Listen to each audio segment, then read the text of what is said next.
அருமையான தேவ பிள்ளைகள் ஒவ்வொருவருக்கும் கர்த்தராகிய இயேசுவின் நாமத்திலே ஸ்தோத்திரங்களையும் வாழ்த்துகளையும் தெரிவித்துக் கொள்கிறேன். தேவனே, நீர் நியாயத்தை விசாரித்து பக்தி இல்லாத ஜாதியாரோடு எனக்காக வழக்காடி சூதும் அநியாயமான மனுஷனுக்கு என்னை தப்புவியும். அருமையான தேவ பிள்ளைகளே, இங்கே சங்கீதக்காரனுடைய ஜெபத்தை பார்க்கிறோம். அவனுக்கு ஒரு போராட்டமும் நெருக்கமும் வருகிறது. யார் மூலமாய் வருகிறது? பக்தியுள்ள ஜனத்தோடு. இந்த பக்தியுள்ள ஜனங்கள் அநியாயமுள்ள ஜனங்கள், தந்திரமாய் சூதாய் நடக்கிறவர்கள். சூது என்றால் தந்திரமாய் நடக்கிறவர்கள் என்றது. இப்படி தந்திரமுள்ள துன்மார்க்கமான பக்தி இல்லாத ஒரு கூட்டம் நமக்கு எதிராக நிற்கிற பொழுது நாம் மாம்சத்தின்படி போராடக்கூடாது. அதான் பவுல் சொல்லுகிறார், நாங்கள் மாம்சத்தின்படி வாழ்கிறவர்களாக இருந்தாலும் மாம்சத்தின்படி போர் செய்கிறவர்கள் அல்ல. எங்களுடைய போராயுதங்கள் அரண்களை நிர்மூலமாக்குவதற்கு தேவ பலமுள்ளவைகளாக இருக்கிறது.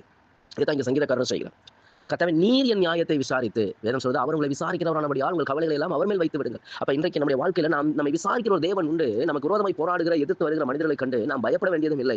அவர்களோடு மாம்சத்தின்படி நாம் போராட வேண்டியதும் இல்லை. நாம் செய்ய வேண்டியது ஒன்றுதான், கர்த்தரிடத்திலே நம்முடைய காரியங்களை கொண்டு செல்ல வேண்டும். கர்த்தர் நமக்காக வழக்காடுவார். கர்த்தர் நமக்காக யுத்தம் செய்வார். கர்த்தர் நமக்காக விசாரிப்பார். கர்த்தர் நமக்கு நீதி செய்வார். ஆகவே உங்கள் இருதயம் கலங்காதிருப்பதாக. இப்படிப்பட்ட துன்மார்க்கமான வஞ்சகமான தேவ பக்தியற்ற ஜனங்கள் உங்களுக்கு எதிராக வருகிற பொழுது உங்கள் பட்சத்தில் நின்று கர்த்தர் உங்களுக்காக யுத்தங்களை நடத்தி உங்களை அவர் விசாரிக்கிற தேவனாய் புறப்பட்டு வருவார். கலங்காதிருங்கள்.